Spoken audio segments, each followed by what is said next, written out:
Abra sua Bíblia, por favor, no livro de João, no capítulo de número 17, João 17, Mateus, Marcos, Lucas, João 17, vamos ler aqui, o versos 11, João 17, 11, ele disse assim: já não estou no mundo, Jesus falou isto, já não estou no mundo, mas eles continuam no mundo, ao passo que eu vou para junto de ti, Pai Santo. Guarda-os em teu nome que me destes, para que eles sejam um, assim como nós. Vamos orar. Senhor Jesus Cristo, esta foi a oração mais poderosa de Jesus, porque ele faz uma oração pela unidade da igreja, pela unidade do corpo, para que eles sejam um, assim como nós. A única forma, meu Deus, de termos uma igreja unida, o vínculo tem que ser o amor. Meu Deus, nós oramos e te agradecemos em o nome de Jesus. E a igreja gloriosa de Deus, digam todos amém, amém, amém, amém e amém. Glórias a Deus. Eu quero usar o apóstolo São Paulo para falar sobre esta unidade. Aqui em João 17, foi uma oração que Jesus fez. E logo após o livro de Atos, nós já estudamos sobre Atos 2, 42 a 47, fala de uma vida em comum. Estudamos também Atos 4, que não havia necessitados, tudo era dividido entre eles. E agora nós vamos ver essa unidade sendo explicada ou ensinada pelo nosso irmão Paulo. Ele disse assim em Efésios, capítulo de número 4, o versos do 1 ao 4, ao 1 ao 6, diz assim a palavra do Senhor: rogo-vos, pois, eu, o prisioneiro no Senhor, que andeis de modo digno da vocação a que fostes chamados, com toda a humildade, com toda a mansidão, com toda a longanimidade, suportando-vos uns aos outros em amor, esforçando-vos diligentemente por preservar a unidade do Espírito no vínculo da paz. Há somente um corpo, um Espírito, como também fostes chamados numa só esperança da vossa vocação. Há um só Senhor, uma só fé, um só batismo, um só Deus, que é Pai de todos, o qual é sobre todos e age por meio de todos e está em todos. Quando diz todos, não é todo mundo, né? Porque se você lê João 17, você vai ver que Jesus faz uma separação. Jesus fala: eu não rogo pelo mundo, mas rogo por aquele que tu me deste, porque são seus. Então, quando fala todos, as pessoas têm uma interpretação pessoal fora da Bíblia. Por exemplo, João 3,16 diz: porque Deus amou o mundo todo de tal maneira que deu o seu único Filho para que todo aquele, vem a cláusula da salvação, para que todo aquele que nele crê, e nós já sabemos quem é que vai manifestar a fé. Tito 1,1 diz que a fé é dos eleitos de Deus. Romanos 12,3 diz que Deus deu uma medida de fé e repartiu aos eleitos de Deus. Então, tratando da unidade, a unidade da igreja não é apenas a ausência de conflitos, porque a gente pensa em unidade sem conflitos. Irmãos, eu disse no domingo passado, ou na terça, ou na quinta, tenho dito essas coisas, todos nós aqui somos problemáticos, irmãos, não tem ninguém que não seja problemático, todos temos problemas. Então, quando você pensa em unidade, não pensa que vai ser concordância geral, haverá conflitos, mas uma união espiritual baseada na obra de Cristo e na atuação do Espírito Santo. Então, o nosso vínculo, quem cria este vínculo, não é a nossa carne. Você sabe disso, porque provavelmente você já teve pessoas que era com você unha e carne, e hoje não tem mais nada com você, seguiu o caminho, foi para um outro lado, e você está indo para o outro lado. Quando você pensa em união, que o nosso assunto é a unidade, né? União da igreja, e nós estamos baseando essa união dentro do texto de Efésios capítulo 4. Primeiro, o fundamento da unidade. O que nos une? Paulo aqui diz: rogo-vos, eu, prisioneiro do Senhor, que andeis de modo digno da vocação que fostes chamados. Se você quer ter unidade com o teu irmão, você tem que andar de modo digno. E ele diz: com humildade. E Jesus deixou o exemplo, lá em João 13, ele mostra o exemplo de humildade, quando ele se torna um escravo da casa, que ele coloca um avental, e pega uma bacia com água, e uma toalha, e faz o lavar dos pés dos apóstolos. Eu tenho dito isto, que aquela função de lavar pé, era a função do pior empregado de dentro de uma casa. Até a casa do pobre da época de Cristo tinha um empregado que fazia isso. Por lavar pé e tomar conta de porcos era as piores profissões que existia na época. Ninguém queria. Já viu aquela passagem que o filho deixou a casa do pai, foi para a cidade, gastou o dinheiro todo, não tinha mais dinheiro. Ele foi o empregado de cuidar de quem? Porque ninguém queria essa função. Então Jesus se mostrou humilde. Quando ele fala com toda humildade, ele não só fala, ele demonstra o que é humildade. Então, eu fui no lugar onde vende frango, né? Aí tinha do lado tem uma lojinha, aí tinha o dono da loja, estava escutando no YouTube, alguma coisa no Instagram, escutando falar sobre esse assunto do lavar pé, da Páscoa, né? E eu estava ouvindo ele ouvir, eu estava perto dele assim, eu não tenho muita intimidade com ele, cumprimento as pessoas, mas às vezes a gente cumprimenta, não precisa ter intimidade para cumprimentar. Cumprimentar é só você ter educação, você deve cumprimentar as pessoas. Aí ele acabou de ouvir, eu vi que ele ouviu, ficou interessado no que ele ouviu, aí eu perguntei: você entendeu o que você ouviu aí? Ele falou assim, ele se assustou, né? Que eu nunca conversei com ele. Ele falou assim: não.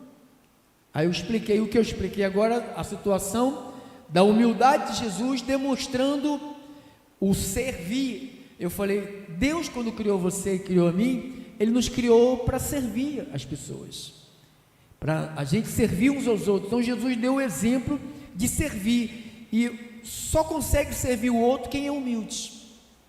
Então por isso que Paulo fala, com toda a humildade, com toda mansidão, estou no versículo 2, com toda longanimidade.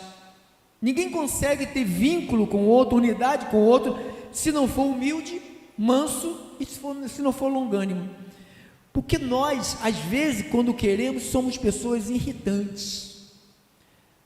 Tem marido que provoca a mulher, tem mulher que provoca o marido, tem filhos que provocam seus pais, tem pais que provocam seus filhos. Imagine lá, acontece isso dentro das casas, que são sangue do sangue, saiu às vezes do mesmo buraco, da mesma mãe, do mesmo pai, e vive nesse conflito. Imagine nós, que nos conhecemos há 1 ano, há 2 anos, nossos filhos nós conhecemos, as minhas eu conheço há 41, a outra há 32, minha mulher há 40 e poucos anos, minha mãe há 65, e às vezes tem conflitos. Imagine, às vezes a unidade é quebrada, imagine na igreja. Então, quando Paulo disse um só corpo e um só espírito, ele diz que fomos batizados em um único organismo espiritual. Você sabe que há uma guerra que divide a igreja do Senhor, é a guerra da água. A igreja presbiteriana batiza, joga um pouquinho de água na cabeça. Se você é um presbiteriano e quer ir para a batista, você tem que mergulhar, porque senão você não é aceito, porque o batismo de aguinha na cabeça não é aceito. Aí começa a quebra da unidade da igreja, por causa de água, às vezes por causa de jejum, às vezes por causa de monte, às vezes por causa de vigílias. São conceitos pessoais, que o que nos une, Paulo falou, esforçando, e fala no verso 3, esforçando-vos diligentemente por preservar a unidade, olha lá, a unidade,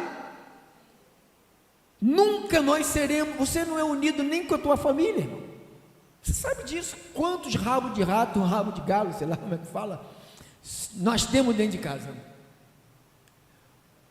Se uma família verdadeiramente fosse unida,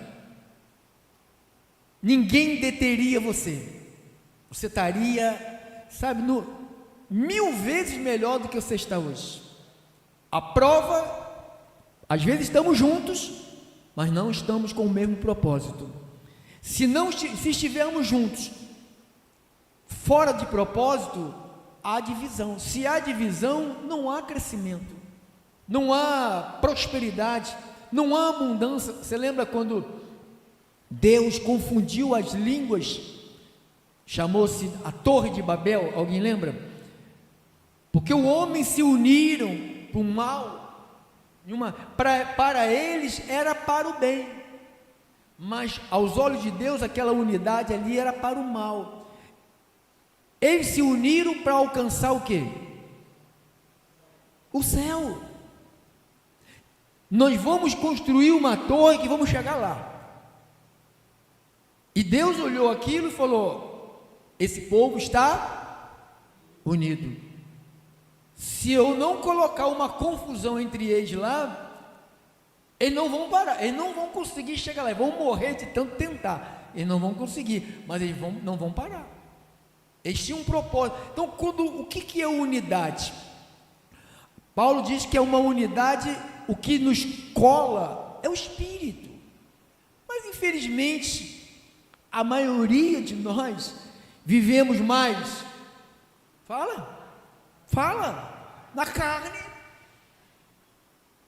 A maioria de nós vivemos na carne, dando tropeções, dando empurrões uns nos outros, sem nenhum temor, nenhuma humildade, nenhuma mansidão, nenhuma longanimidade, não suportamos nada, como Paulo fala no 2, suportando uns aos outros. Então, se você quer ter unidade, você tem que suportar. Ninguém consegue caminhar junto. Irmão, nós somos difíceis.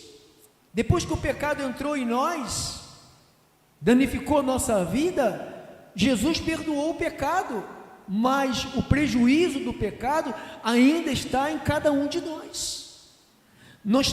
Às vezes nós somos maravilhosos. Quem já viveu assim? Você vê uma atitude da mulher, do marido, de um filho, da mãe, meu Deus, que coisa maravilhosa, mas você vê uma atitude, parece um demônio, parece que entrou um troço ruim naquela pessoa, como que a pessoa fez isso, fala isto, age desse jeito, do nada a gente sai do ponto A para o ponto Z. E quando Paulo fala de uma unidade, ele fala de um esforço, ele fala de preservar a unidade do Espírito, que cria um vínculo de quê? De paz. Então, quando ele fala, aí a briga, batismo nas águas, tem que ser na água corrente, tem que ser na água doce, não pode ser na água salgada, não pode ser no batistério. Se alguém entra na água que já entrou alguém com pecado, o pecado está lá e vai pegar o pecado. Irmão, é uma confusão do inferno. E Cristo fica nos olhando, Ele orou por nós para que todos sejamos um como Ele era com o Pai. Por isso quando Filipe perguntou para ele, tu fala do Pai, tu fala do Pai, tu fala do Pai, mostra-nos o Pai. Jesus falou, há 3 anos que eu ando com você, você comigo, e você fica me pedindo para mostrar o Pai. Então você vê como é difícil ter unidade. Tem gente que fica aborrecido com o outro por causa da terceira pessoa, que não tem nada a ver com você. Alguém te chega, te passa uma notícia do outro, daquela pessoa, você não tem nada contra aquela pessoa, e você já passa a ter alguma coisa contra aquela pessoa. Então ele fala de um corpo, um só Espírito, fomos batizados em um único. Então quando fala em batismo aqui, versículo 4,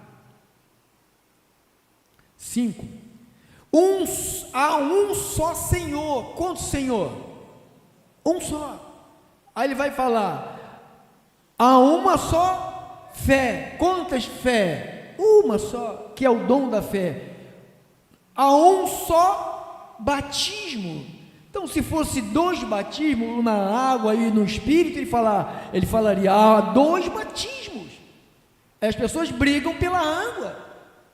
Nós tínhamos uma menina aqui, que eu não batizo, porque se Jesus te batizou, tu está batizado. Se Jesus te perdoou, porque se você vai para uma água, acreditando que aquela água vai te limpar o pecado, Jesus morreu de graça por você. Ou se você acha que você entra numa água, você está entrando numa nova religião, Jesus não faz parte de religião. Então, isto que cria barreira, Paulo ensinou para não ter barreira. Receba um só Senhor, receba uma só fé e receba um só batismo.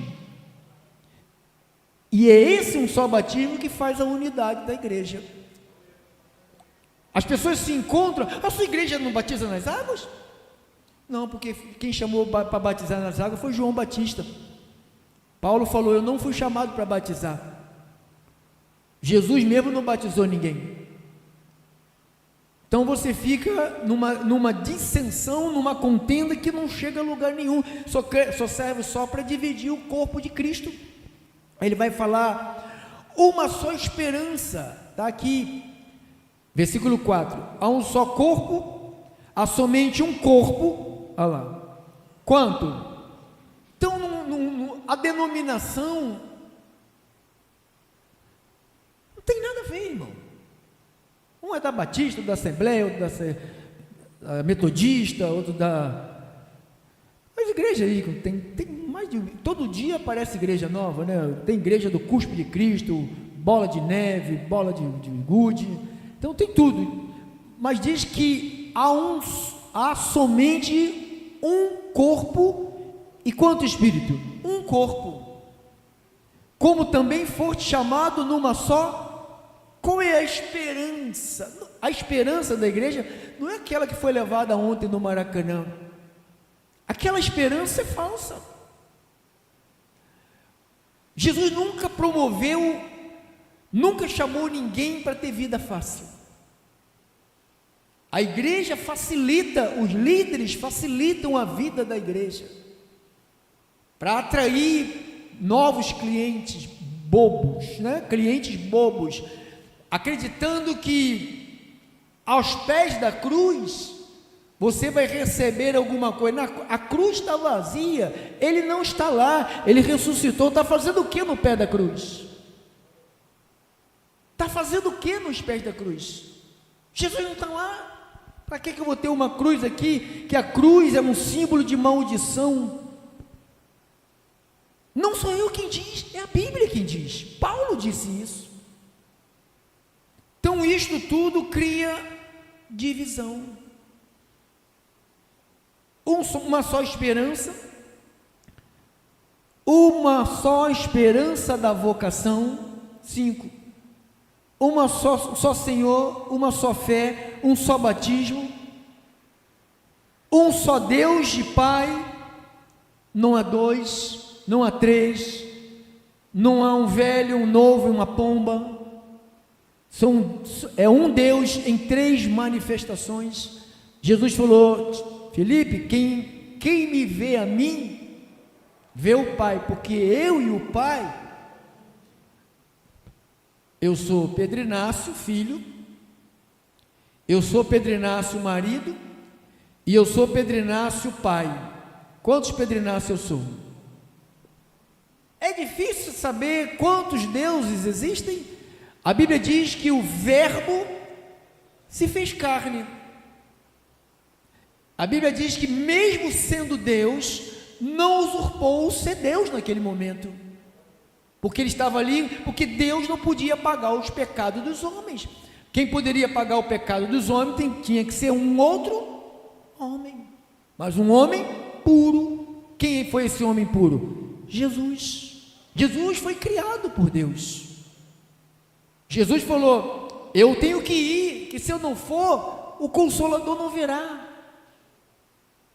Ele falou para os discípulos: eu estou com vocês, mas ele estará em vocês. O que é mais importante? Alguém está do teu lado ou alguém está dentro de você? Do teu lado, ele está aqui do meu lado. Quando ele sai de perto de mim, eu estou sozinho. Quando Jesus saía de perto deles, como eles ficavam? Sozinho. E agora? Ele não sai de perto da gente, porque ele está onde? Em nós. Então isto cria uma unidade. A igreja se respeita, o povo se respeita, o povo entende que o amor é um vínculo. Ele diz lá, ele diz que o amor é o vínculo, está lá no suportai-vos aos outros, suportando-vos aos outros em amor, está lá no verso 2, suportando uns aos outros em amor, aquele amor que Jesus falou lá em João capítulo 13, João 13,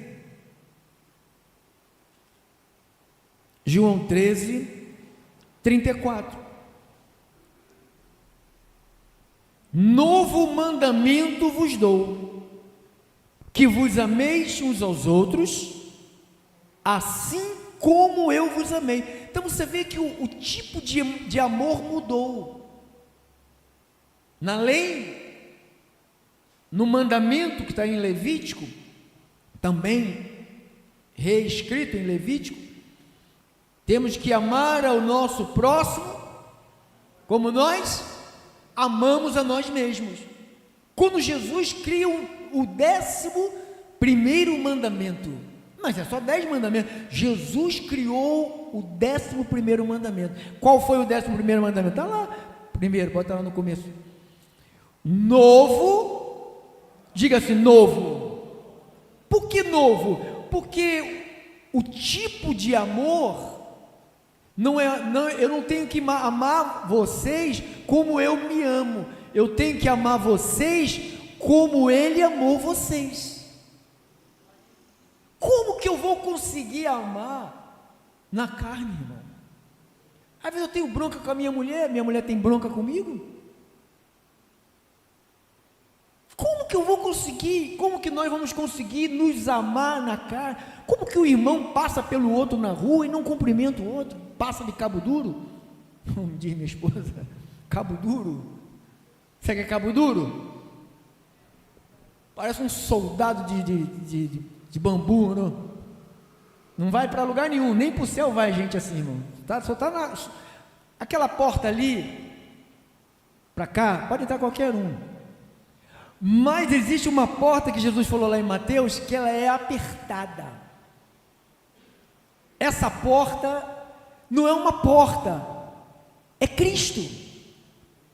Ele é a porta, não é uma porta. A gente pensa que entramos por ali e estamos salvos. Não é que entrou por ali e está salvo. Aqui você vai ouvir sobre a salvação. O tempo vai dizer para você, ou seja, o Espírito vai dizer para você, se você realmente entrou pela porta, que é Cristo, não pela porta de uma porta, porque muitos entram pela porta somente, achando que aqui dentro, protegido estou, do diabo, do demônio, da macumba. Te digo que não está, hein?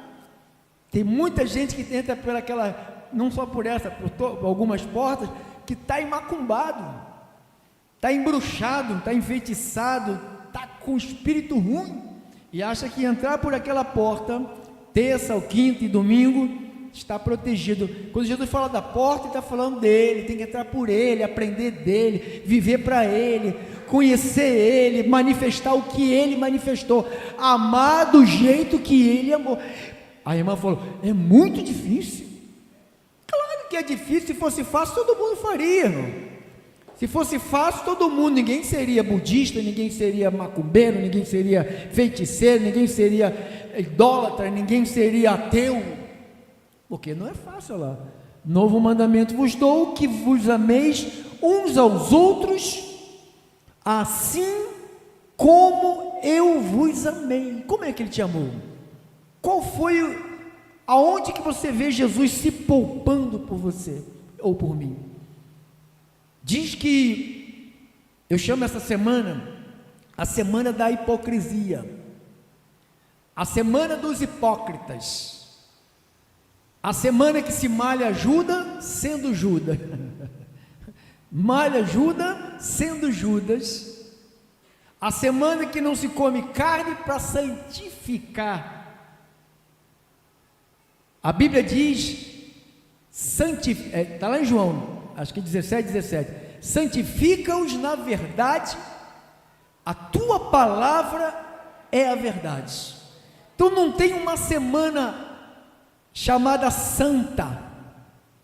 Santo é aqueles que foram lavados no sangue de Jesus, aqueles que receberam o novo nascimento e foram criados, olha para cá, foram criados à imagem e à semelhança de Deus.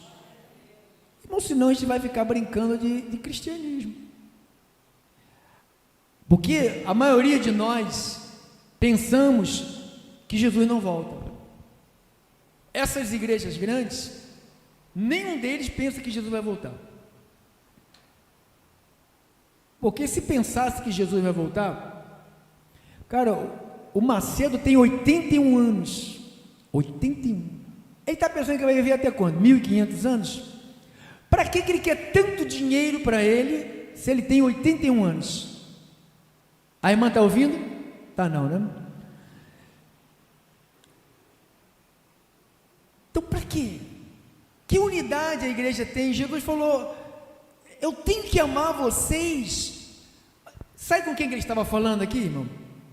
Ele estava falando com o mundo, não, ele estava falando, porque há uma dificuldade da gente entender, é isso aí, João 13, 34, há uma dificuldade da gente entender esse mandamento aqui, João 13, 34, novo mandamento vos dou, que vos ameis uns aos outros, assim como eu vos amei, e que também vos ameis uns aos outros.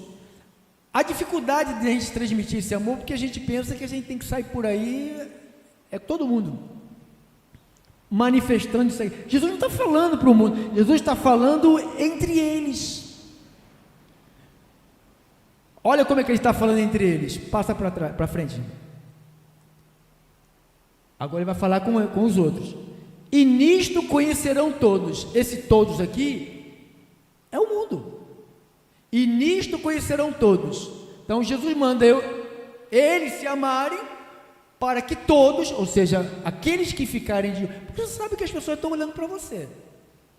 Ele sabe que como você fala com a tua mãe, como você fala com o teu marido, como você fala com o teu... Os ouvidos dos fofoqueiros na tua parede, ainda mais se tu morar parede com parede, ficam grudados assim. Qualquer grito, qualquer palavra áspera, eles já estão ali. Eles falam de amor, olha aí como é que se trata. Eles são assim. Eu vou me juntar com essa gente? Gente falsa que diz que ama, mas se pega. Ele não entende que há conflitos. Se você discute com alguém, não quer dizer que você não ame. Você está vendo um filho indo para a desgraça, para você não irritar ele, não fazer com que ele fique triste com você, sabe o que você faz? Tá bom, Deus está no controle. Deus está no controle? Vou te dizer, tem um bebezinho lá. Aquele bebezinho ali, como é o nome? É menina, né? Estava lá com Deus. Estava no controle de quem? Agora, colocou no ventre daquela menina lá. Agora, essa criança passou a ficar no controle de quem? Então não vem colocar o controle na mão de Deus de volta. Se você quiser colocar o controle na mão de Deus, sabe quem está falando? Deus, pega ela e leva para o Senhor. Porque se ele pegou de lá, trouxe para cá, ele deu o controle para quem? Quem é mãe e pai. E como a gente não quer entrar numa discórdia com o filho, com a filha, com o neto, com as crianças, né? E a gente deixa fazer o que quer e vai lá, Deus sabe de tudo. Deus sabe de tudo. E te entregou a responsabilidade para você cuidar. Não terceirize com vovó, com empregada, com titia, com vovô para educar. Quem educa filho é o pai e a mãe que educa filho. Tem um ditado aí que vó e avô só saem para quê? Para quê? Para estragar. Não é um estragar, irmão. Porque a gente tem que agradar o neném, né? A gente batia nos nossos filhos, agora com os netos, a gente com o neto ele monta nas nossas costas, vira cavalinho, vira tudo. Com o filho não tinha tempo de virar cavalinho. Não tinha, porque a vida era corrida, agora ele já está mais tranquilo, né, de brincar. É assim. Então, quando você pensa nisto conhecerão todos que sois meus discípulos. Então, se tiveres amor uns pelos outros, então esse tipo de amor dá para a gente ter aqui, irmão, ter na comunidade. João 17, 21, o que está escrito?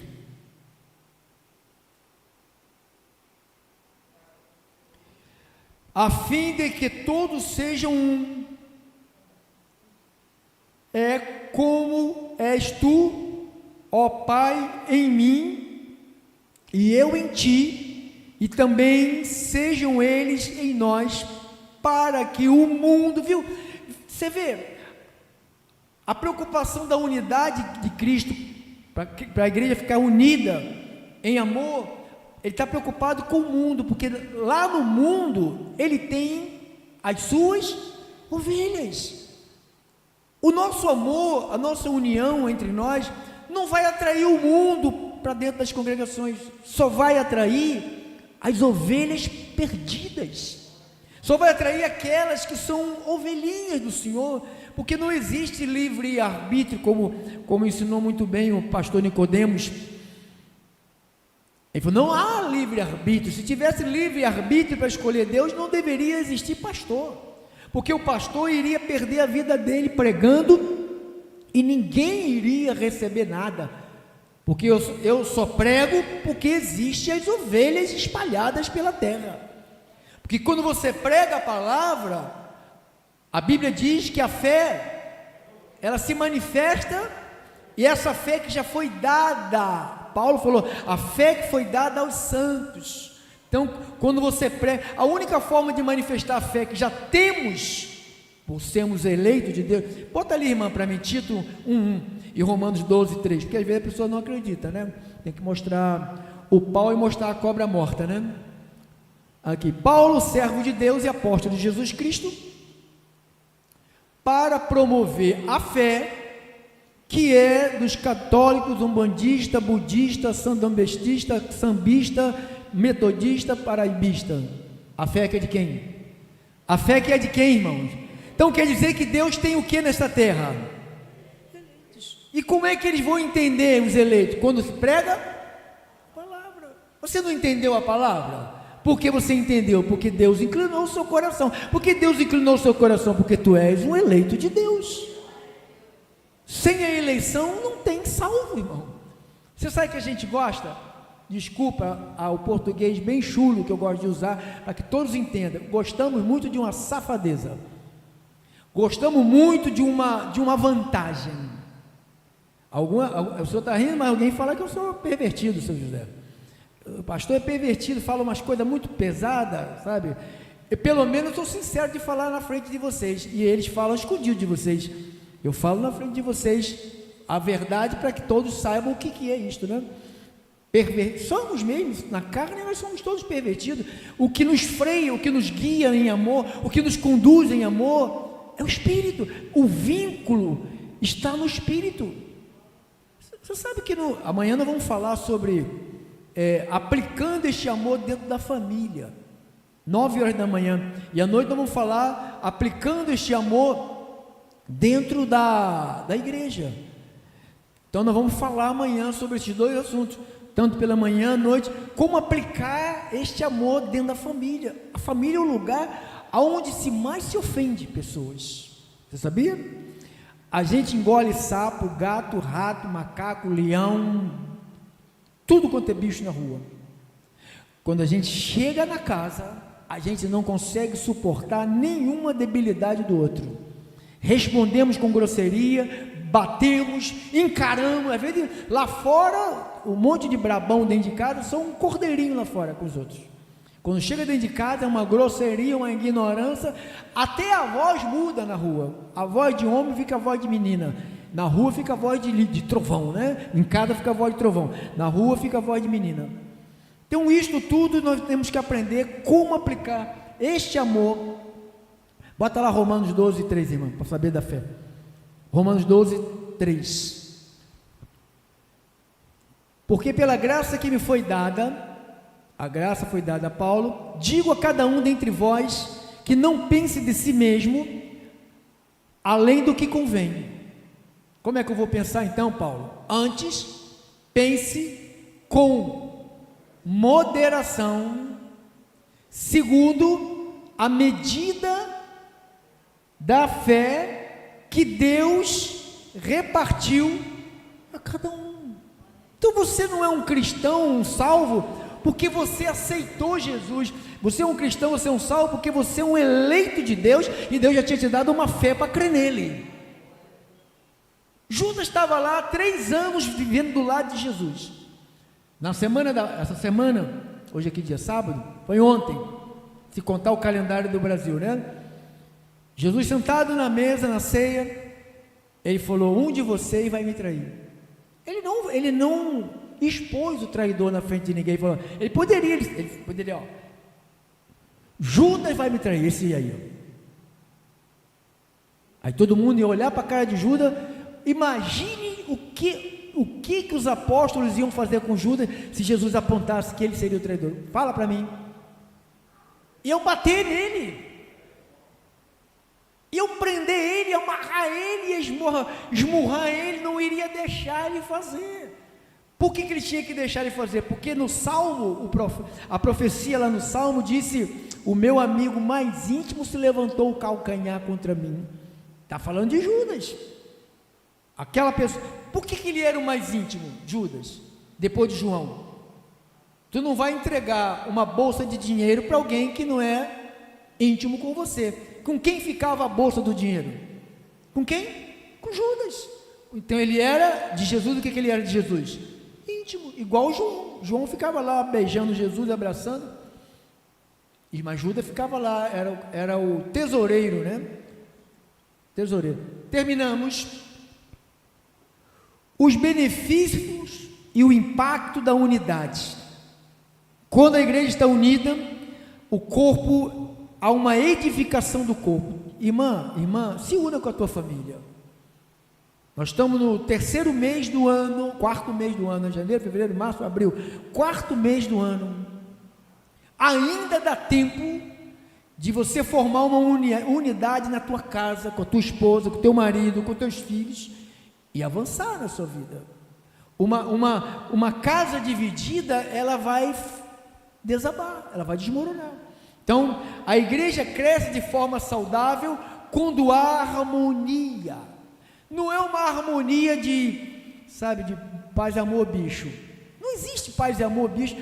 Você é um ser humano, eu sou um ser humano, cada um é um ser humano. Nós temos conceitos diferentes, fomos criados em família diferente, fomos criados em educação diferente, vimos coisas na nossa infância que moldaram a nossa vida, nos prepararam para sermos pessoas. Eu sempre disse aqui, desde quando eu comecei a dar o meu testemunho, eu fui preparado para ser um mão branca. Alguém lembra do mão branca?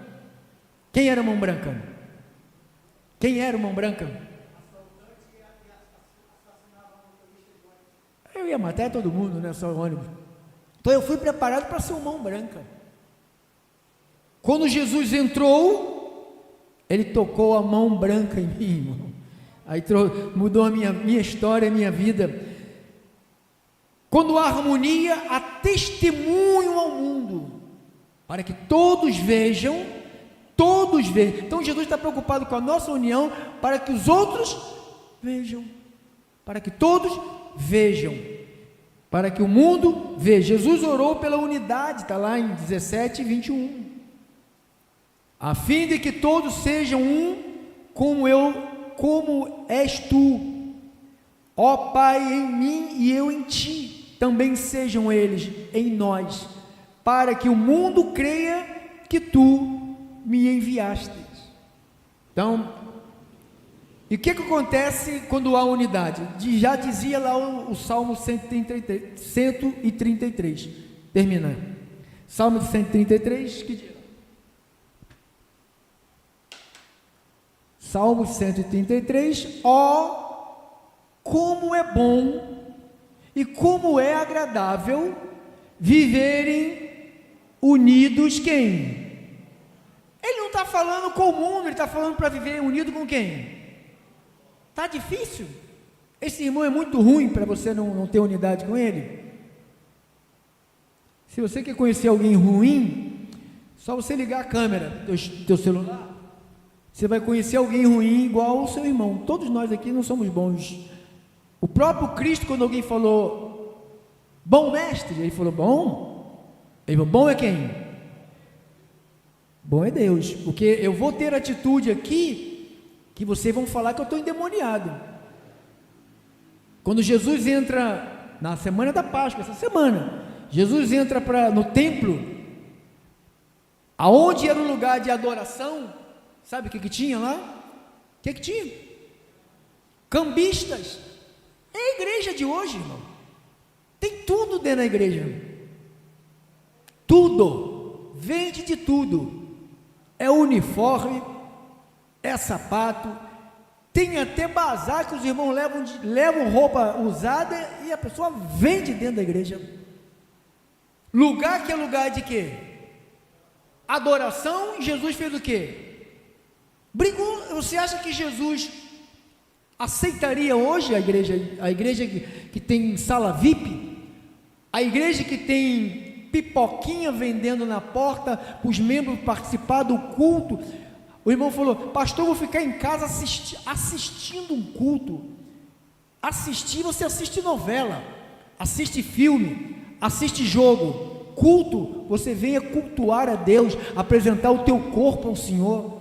Que assistir culto? Eu estou aqui assistindo. Assistir o que? Você está vendo algum palhaço aqui fazendo palhaçada para você assistir? Está vendo algum artista fazendo alguma coisa para você assistir? Nós estamos todos aqui oferecendo um culto ao nosso Deus. Por isso que temos que aprender o que é unidade. Se você vem aqui e não cultua a Deus, você não está unido com ninguém, nem com o próprio Senhor. Porque tem gente que conversa o tempo todo no culto, não canta, não louva, não abraça, não faz nada, a não ser conversar o tempo todo no culto, fala de tudo, menos da glória de Deus. Então isto não é unidade. Espero que a gente tenhamos aprendido alguma coisa esta noite, com o Espírito Santo, amém? Assim seja, assim disse o Senhor, esta foi a palavra do Senhor.